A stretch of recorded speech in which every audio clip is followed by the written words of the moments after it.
Bonjour à tous, bienvenue dans cette nouvelle vidéo, ou plutôt cette première vidéo de la chaîne. Donc le but de cette chaîne, c'est plutôt vous présenter un petit peu les collections. Moi c'est vrai que je suis un peu de l'ancienne école, je commençais à la fin des années 90 à collectionner les mangas.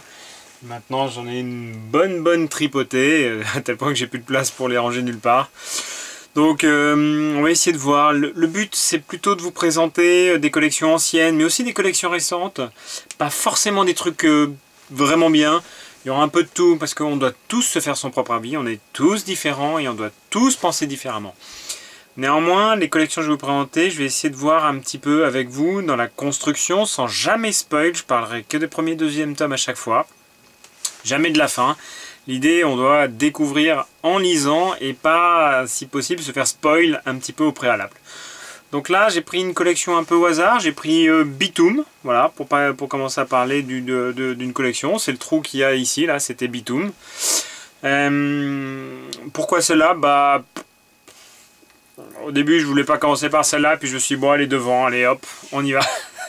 Mais celle-là, elle est vraiment bien. Alors après, il y aura d'autres collections qui seront vraiment moins bien. Bitoom, c'est ça. C'est un manga qui est édité et est terminé en 26 tomes, enfin 27, je vais vous expliquer ça après pourquoi. Je vous ai dit que je vous parlerai jamais du dernier tome, mais celle-là a une particularité. Bitoom, c'est que, enfin vous le dites comme vous voulez, vous dites Bitoom, Toom, Bitoom, moi j'ai toujours dit Bitoom. L'auteur c'est Junya Inoue. Junya Inoue c'est un auteur, bon maintenant qui est né dans les années 70, en 71 je crois. Donc il doit avoir une cinquantaine d'années. C'est assez étonnant d'ailleurs parce qu'il nous fait un manga sur du jeu vidéo. Donc pour le coup c'est quand même assez surprenant. Il a été édité donc en 26 tomes terminés au Japon et il a commencé en 2009. Donc à l'époque il devait avoir une quarantaine d'années. Ça devait être un bon geek quand même. Parce que là, premièrement, au niveau du manga, le manga il est vraiment très centré jeux vidéo. Il y a beaucoup de construction d'intrigues sur les jeux vidéo, la manière dont c'est développé, la pensée des joueurs, mais aussi dans ses autres mangas où il est vraiment un peu geek dans les autres mangas qu'il a créés. Donc celui-là, très franchement, au niveau du dessin, au niveau du fourni, il y a quand même des choses qui sont très jolies. Ça, c'est vraiment les premières images. Vous voyez, il lésine pas du tout sur la quantité d'encre. La quantité d'encre elle est vraiment importante, ça veut dire qu'il y a le dessinateur mais il doit y avoir aussi l'équipe à côté qui construit tout ça. Au niveau du skin, très franchement ça vaut le détour. Il dessine vraiment plutôt bien. C'est comment ça s'appelle, les visages, les mimiques des personnages sont vraiment bien représentés. Il y a quand même un personnage central qui est un petit peu détestable initialement. Pour vous lire le synopsis et l'arrière du premier tome, le jeune Ryota Sakamoto vit confiné chez lui et passe ses journées à jouer online. Ce paisible quotidien est perturbé lorsque de mystérieux hommes en noir l'enlèvent et le transportent sur une île déserte. Pourquoi? Qui? Dans quel but? Bombe à retardement, combat à corps, chasse à l'homme. À lui de survivre à ce qui semble peu à peu lui apparaître comme une version réelle de son jeu vidéo préféré, Bitoom.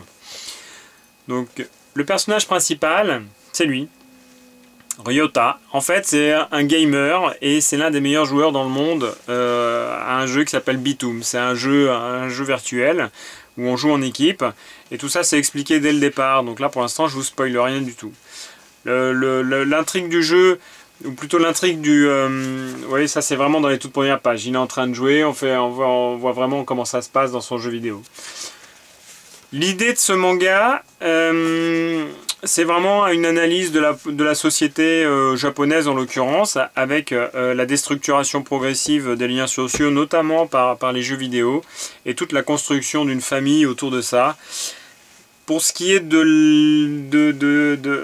la totalité de la collection, donc franchement Bitoom, voilà, c'est tout ça. C'est tout ça. Hop là. C'est vraiment tous les tomes.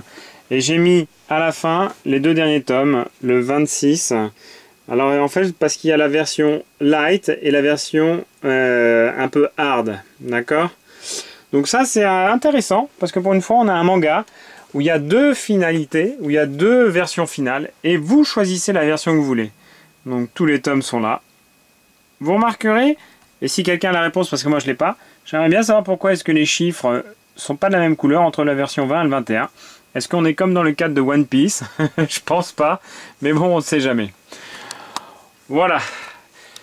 C'était à peu près ce que je pouvais vous dire pour Bitoum. C'est une très très bonne série. Elle est terminée. Pour l'instant, c'est Glénat qui l'édite. Glénat nous a toujours habitués à sortir des bons mangas. Je vais vous parler par exemple des Dragon Ball, mais aussi des One Piece.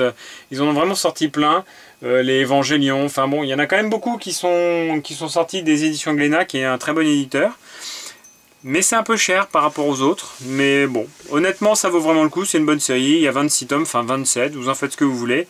C'est pas du tout une obligation de l'avoir. Si vous l'avez pas, c'est pas grave. Ça fait pas partie des indispensables à avoir dans une collection de mangas.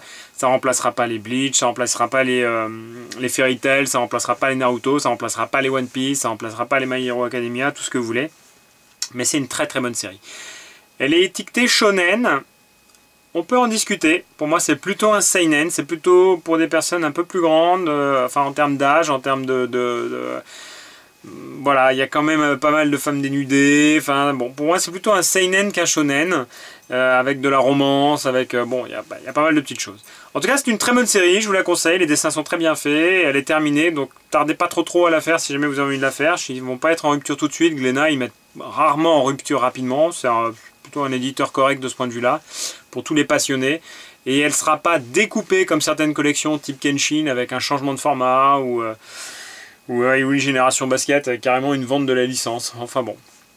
Bah écoutez, je vous souhaite une bonne fin de journée. Si c'est la première vidéo d'une longue série, n'hésitez pas à vous abonner, n'hésitez pas à mettre un petit pouce, n'hésitez pas à mettre un commentaire négatif si ça vous plaît pas, mais pas de trucs type ah c'est nul, essayez de préciser pourquoi. On est tous là pour progresser, on est tous là pour vivre la même passion qu'est le manga et j'espère vous retrouver à très bientôt. Salut!